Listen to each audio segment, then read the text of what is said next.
Salam sehat,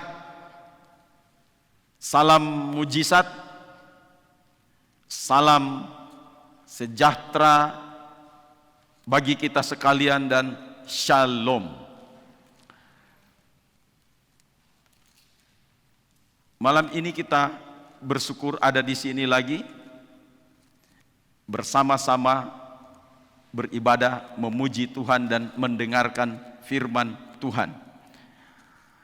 Kita masih membahas dalam beberapa minggu terakhir ini tentang multiplikasi. Dan khusus pada hari ini kita membahas tentang multiplikasi pemimpin atau leadership. Mungkin ini merupakan satu pelajaran pemuridan yang sudah di level atas, karena kita memulainya di waktu yang lalu, mulai dari bulan Februari di tahun ini, tentang kelahiran kembali atau dilahirkan kembali dari DNA ilahi atau dari genetika ilahi. Nah, saat ini kita sudah ada di penghujung. Bagaimana kita menerima pengajaran itu bukan hanya lagi masih kanak-kanak, tetapi kita sudah mulai memikirkan tentang multiplikasi. Seperti orang dewasa yang sudah menikah dan menghasilkan generasi yang baru. Itu namanya multiplikasi. Puji Tuhan. Tadi pagi kita sudah membahas tentang bagian yang pertama. Hari ini kita belajar tentang pola atau prinsip-prinsip kemuridan di dalam kitab suci kita. Tadi pagi kita sudah membahas tentang pola dan prinsip-prinsip kemuridan Yesus Kristus. Dan malam ini saya akan lanjutkan dengan pola dan prinsip-prinsip kemuridan rasuli atau rasul-rasul. Tentu saja kalau tadi pagi kita banyak bicara tentang Injil Yohanes, ya, Injil Matius, Markus, Lukas dan Yohanes, maka malam hari ini kita akan berbicara banyak di dalam kitab Kisah Para Rasul. Dalam Kisah Para Rasul dan juga surat rasul-rasul. Baik, saya akan memulai pada ayat pokok kita pada hari ini, yaitu di dalam Injil Matius, karena ini adalah ayat pokok. Tadi pagi sudah dibacakan dan malam ini juga akan dibacakan kembali. Dan bagi saudara-saudari yang terus mengikuti program pemuridan ini, baik di live streaming dan juga di rekaman YouTube atau di TV Agape Vision, maka saudara akan mendapatkan hari ini pelajaran secara lengkap tentang pemuridan. Nanti bisa menonton kembali di video YouTube dengan judul multiplikasi murid, atau khusus di leadership kodenya 04. Saudara akan menemukan di situ, buka di channel YouTube El Shaddai Big Family atau GPDI El Shaddai Tentena. Saudara akan menemukan di situ. Baik, kita akan melihat dalam Matius pasal 28 ayat 19 bahagian A saja. Demikian firman Tuhan. Karena itu, pergilah, jadikanlah semua bangsa muridku. Sampai di situ saja pembacaan. Kita sudah melihat, ya, dalam garis besarnya pola dan prinsip kemuridan Yesus itu ada dua hal penting. Yang pertama adalah pola dan prinsip kemuridan analogi. Analogi, istilah analogi ini artinya gambaran atau umpama. Satu perumpamaan, analogi, lukisannya. Seperti tadi kita sudah membahasnya, ya, tentang analogi tubuh manusia. Kemudian yang kedua, analogi rumah. Kemudian yang ketiga, analogi tumbuh-tumbuhan atau pohon. Kemudian yang keempat, analogi pendidikan. Dan yang kelima, analogi kerajaan. Nanti kita akan temukan apa yang dimaksud dengan ini. Kemudian yang kedua, Yesus memberikan pola dan prinsip kemuridan di dalam 3,5 tahun pengajarannya. Ia juga bukan hanya mengajar kepada murid-muridnya, tetapi dia mendelegasikan tugas secara penuh sebelum ia naik ke sorga, supaya murid-murid itu melaksanakan delegasi. Nah, sekarang ini kita akan belajar tentang pola dan prinsip-prinsip kemuridan rasuli. Ada 3 pokok penting yang kita akan bahas pada kesempatan ini. Yang pertama, tentu saja para rasul itu melanjutkan delegasi atau tugas yang sudah diberikan oleh Tuhan Yesus Kristus. Sebelum ia naik ke sorga, dia berikan delegasi atau tugas penting itu, dan rasul-rasul itu melanjutkannya. Delegasi yang diberikan itu termaktub di dalam Matius 28 ayat 19 sampai 20. Itu yang disebut dengan amanat agung. Kemudian yang kedua, Kisah pasal 1 ayat yang ke-8. Itu bicara tentang amanat lintas budaya. Dan ini dikerjakan, dilakukan oleh rasul-rasul pada saat mereka mulai melayani dalam kerasulan mereka. Mereka memimpin 120 murid dan dimulai di loteng Yerusalem untuk meminta satu kekuatan sesuai dengan janji dalam Kisah 1 ayat 8. Persyaratannya adalah Roh Kudus dicurahkan sebagai pemberian kuasa, dan dari situ mereka mulai bergerak memberitakan kabar baik mulai dari Yerusalem. Kisah pasal 2. Kita melihat pasal yang ketiga, Petrus, Yohanes dan kawan-kawan mulai memenuhi kota Yerusalem untuk memberitakan kabar baik sesuai dengan amanat yang didelegasikan oleh Yesus Kristus kepada mereka. Jadi mereka menjalankannya. Terus, bukan cuma itu, Yudea mendengarkan firman Tuhan. Bukan cuma itu, tanah Samaria. Samaria kita tahu adalah ibu kota dari bangsa Israel Utara. Itu Samaria.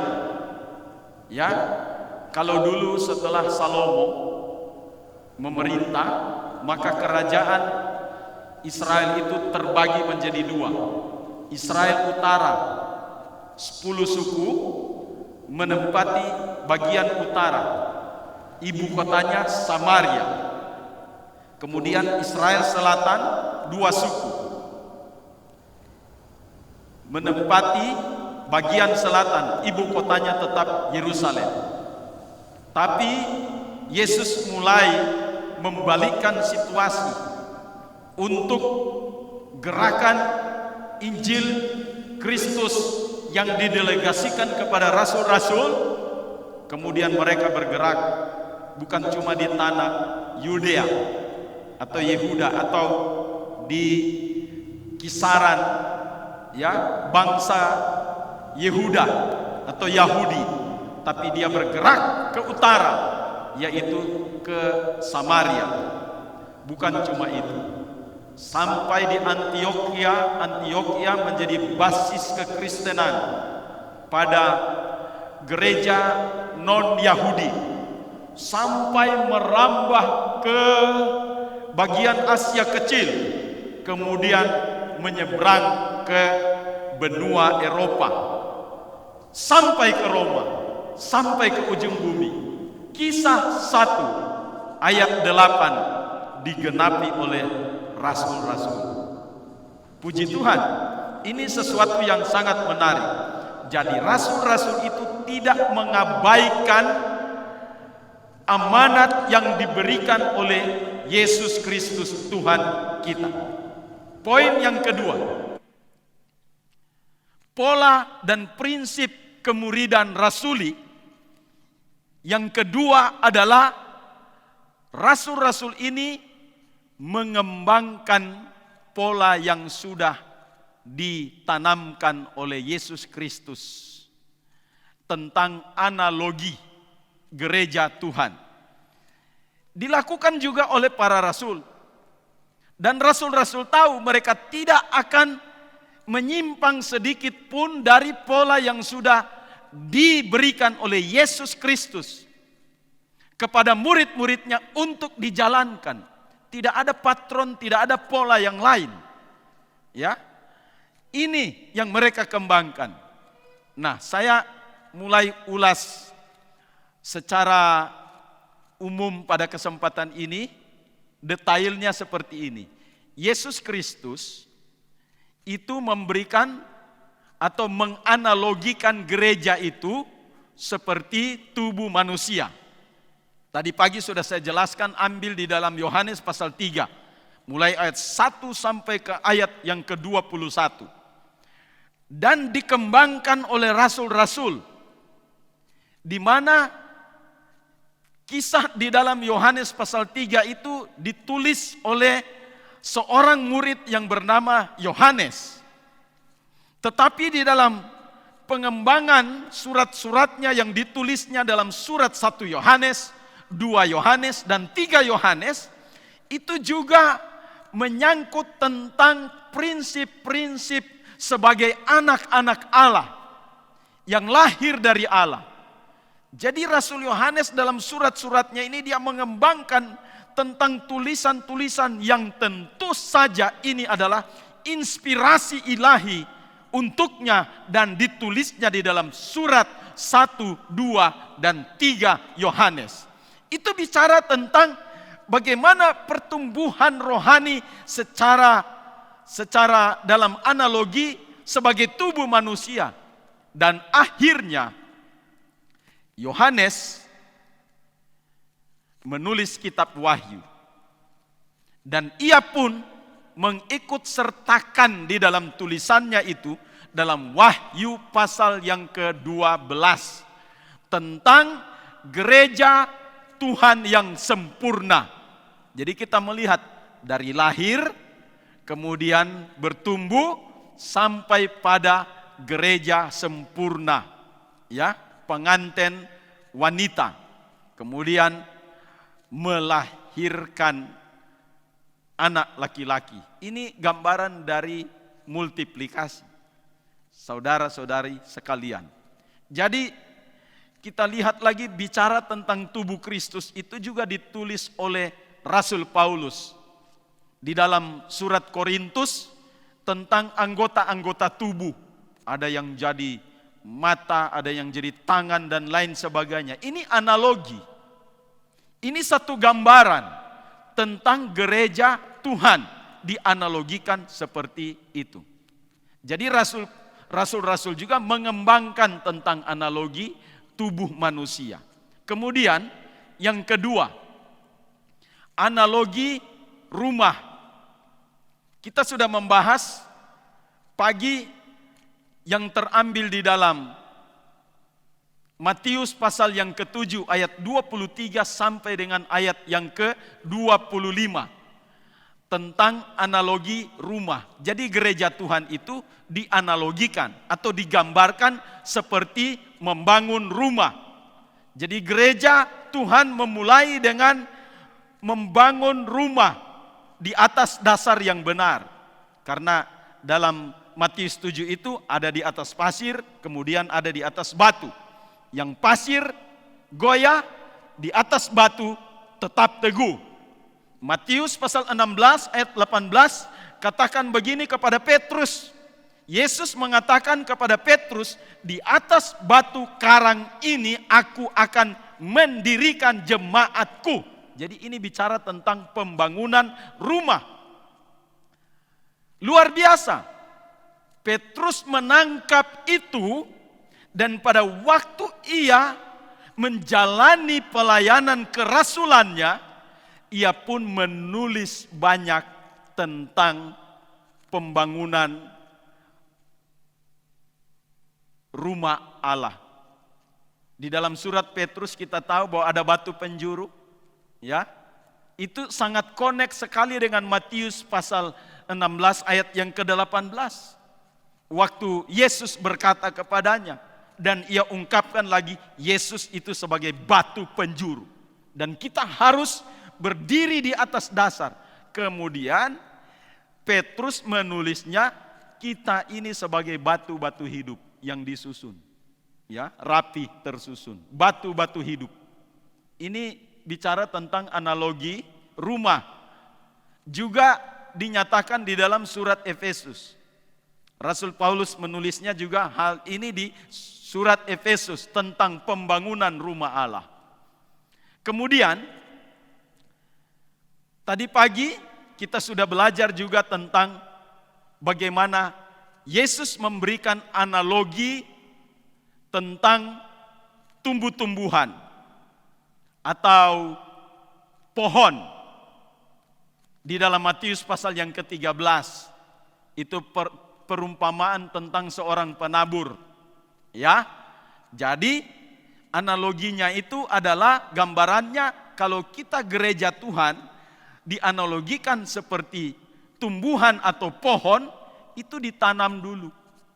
Ditanam, ada akar muncul, kemudian bertumbuh, kemudian menghasilkan buah, dan buah itu ada bijinya, ditanam lagi, menghasilkan banyak sekali pohon. Ini multiplikasi. Ya, dari awalnya menjadi satu dan kemudian berkembang. Nah, ini juga dikembangkan oleh rasul-rasul, khususnya dalam tulisan Rasul Paulus kepada jemaat di Kolose tentang pertanian. Saya baru menyadari kenapa surat Kolose ini banyak membahas tentang pertumbuhan dari sisi pertanian. Nanti November tahun 2004 Tuhan mengizinkan saya untuk ada di Kolose. Mungkin kita berpikir, ya sekarang negara Turki ya. Mungkin kita berpikir Kolose itu satu kota yang ada bangunan-bangunannya, ada rumah-rumah batu di situ. Tapi waktu beberapa tahun yang lalu itu, 2004, ada di Kolose, ternyata Kolose ini seperti desa, ya. Memang rumah-rumah ada di situ bagus, tetapi Kolose ini adalah satu tempat yang sebenarnya saya suka sekali. Karena apa? Hijau, dengan tanaman-tanaman sayur-sayuran, dengan airnya yang bagus, ya. Irigasi yang luar biasa. Sayuran itu ditanam di situ sampai saat ini. Kemudian ada buah-buahan di situ hijau. Kalau kita ada di satu tempat di perbukitan, kita memandang Kolose itu luar biasa. Makanya sejak dari dulu zaman rasul-rasul, tempat ini juga adalah tempat pertanian, di mana Rasul Paulus menulis surat kepada jemaat di Kolose memberikan gambaran seperti itu, seperti pertanian, ya, bertumbuh. Nah, kita berakar, ya, bertumbuh di dalam Dia. Itu di dalam surat Kolose, saudara sekalian.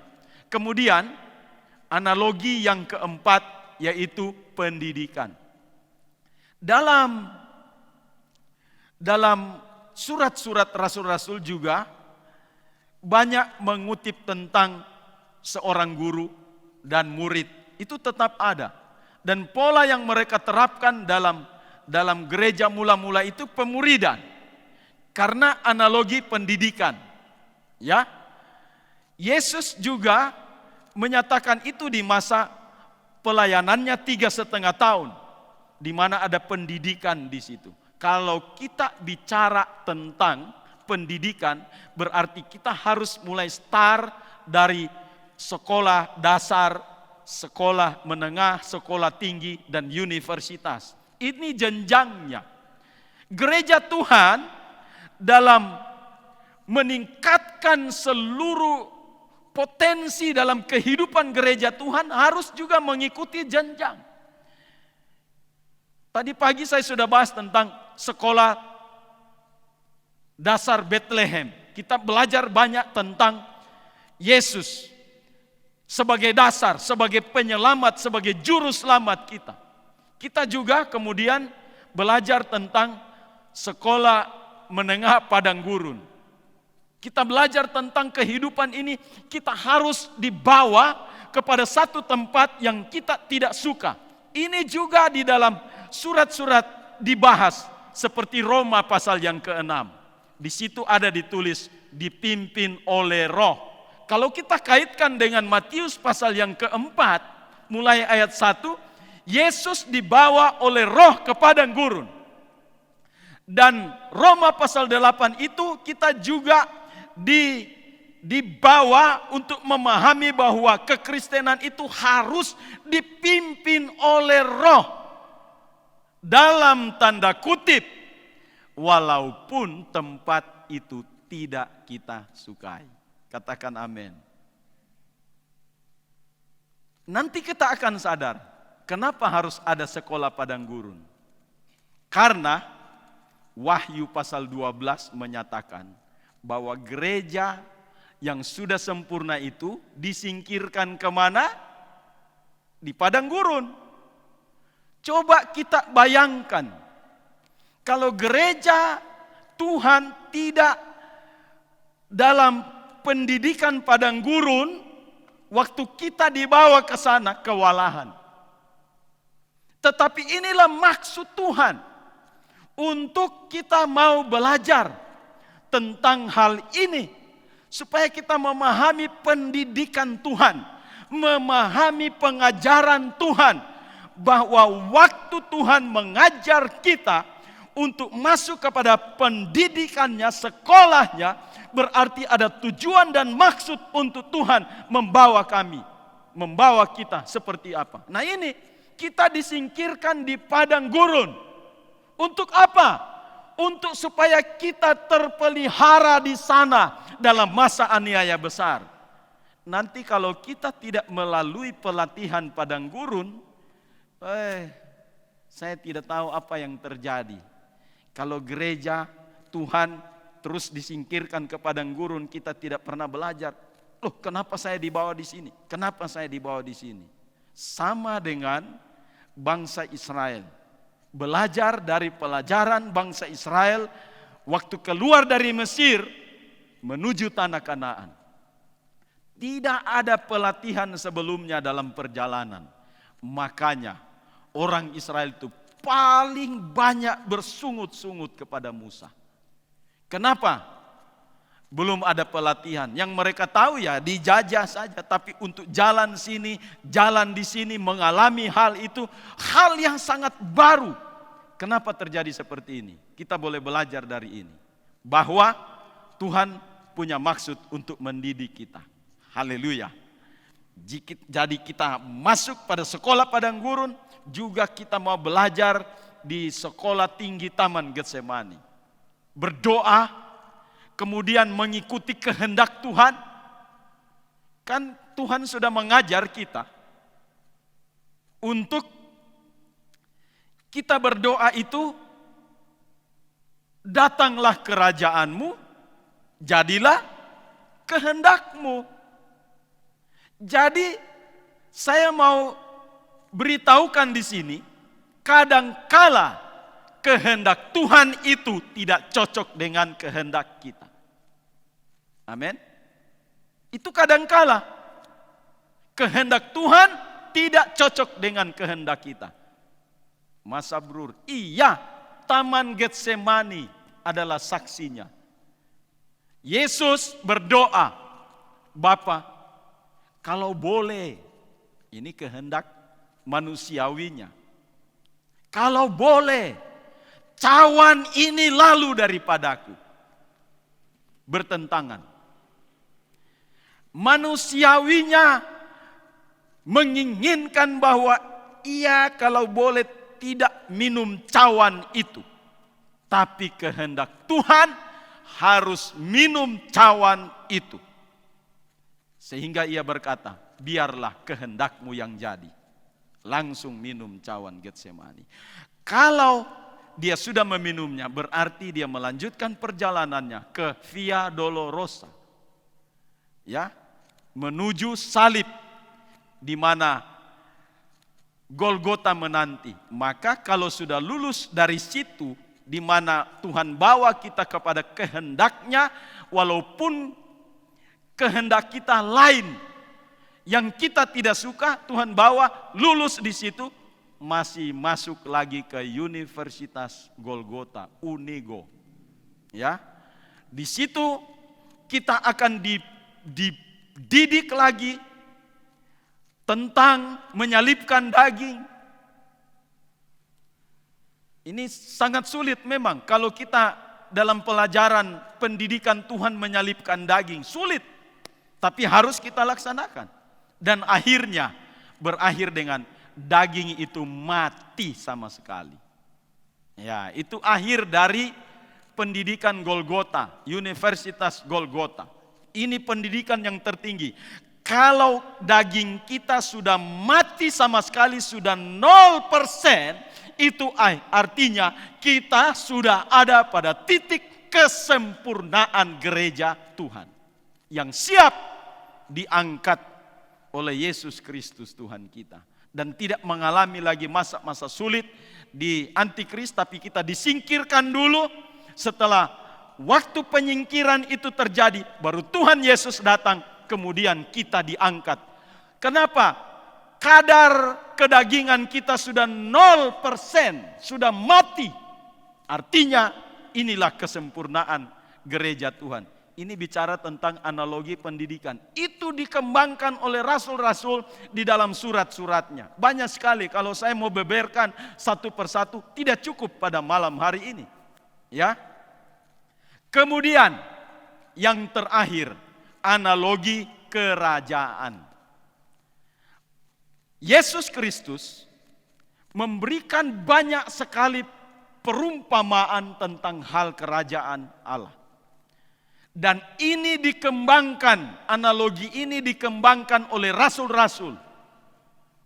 Di kitab Roma ada. Ya, kenapa harus kitab Roma? Ya, Roma adalah ibu kota dari kekaisaran Romawi yang berkuasa. Jadi ini yang berkuasa di dunia, kerajaan yang berkuasa di dunia. Hal kerajaan sorga. Ya, itu dibahas dalam kitab Roma. Kemudian juga Filipi. Kenapa Filipi?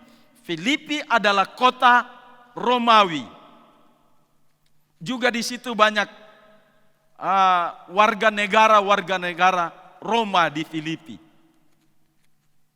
Paulus menulis surat kepada jemaat yang ada di Filipi, di dalam Filipi pasal 3 ayat 20 dan 21. Di situ dinyatakan sebab kewargaan kita ada di dalam kerajaan sorga. Ya, jadi Rasul Paulus mengembangkan ini, analogi ini, bahwa gereja Tuhan itu memiliki hak istimewa di dalam kerajaan. Dan kita harus ada di dalamnya sebagai WNS, warga negara sorga. Jadi cocok sekali apa yang Tuhan Yesus ajarkan tentang analogi, tentang gambaran-gambaran gereja Tuhan ini. Itu dikembangkan di dalam surat rasul-rasul dan juga di dalam pemberitaan di dalam kisah para rasul. Jadi lengkap. Ini adalah pola dan prinsip yang juga kita terapkan di dalam komunitas kita saat ini. Yang terakhir, yang ketiga adalah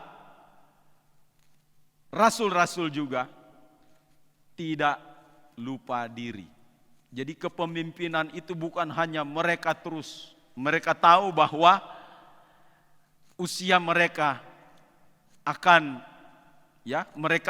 berjalan di dalam kehidupan mereka akan dimakan usia. Oleh karena itu rasul-rasul melihat situasi. Situasinya bagaimana? Oh, ini kepemimpinannya, leadershipnya ini sudah bisa dilakukan hal ini supaya mereka berfungsi dengan luar biasa. Itu namanya pendelegasian tugas. Jadi rasul-rasul juga memberikan delegasi tugas kepada murid-murid yang mereka muridkan. Waktu awal-awal ada diaken, ya, 7 diaken diangkat untuk melengkapi kepemimpinan ini. Kemudian pekerjaan Tuhan berkembang. Ada sidang di Antioquia, ada sidang di Efesus, ada sidang di Korintus, di kota-kota yang lain. Sangat sulit dijangkau oleh 12 rasul ini. Maka mereka mengangkat penatua-penatua di setiap kota. Delegasi. Ya. Jadi ini jelas. Kita manusia ini tidak harus jadi pemimpin terus. Oh, saya mau jadi pemimpin di sini 100 tahun. Berapa umurmu? Ya.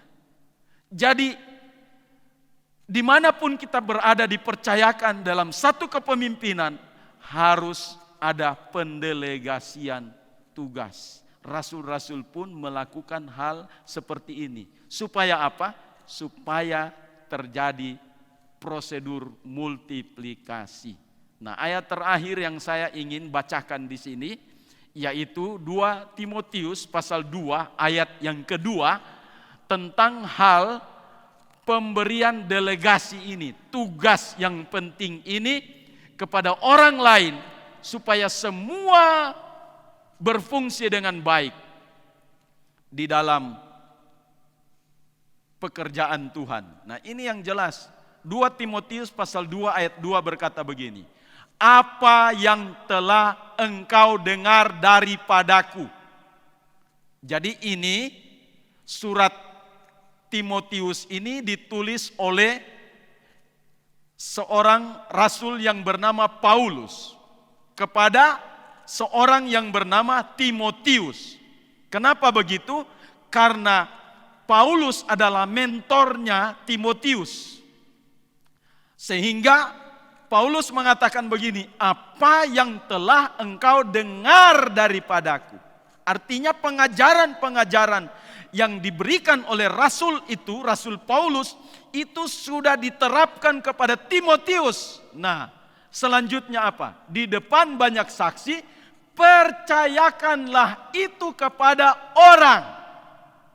Jadi, Rasul Paulus mendelegasikan, memberikan kepercayaan kepada Timotius, supaya Timotius kemudian mengajar kepada orang lain lagi, percayakan itu kepada orang yang dapat dipercayai dan cakap mengajar orang lain.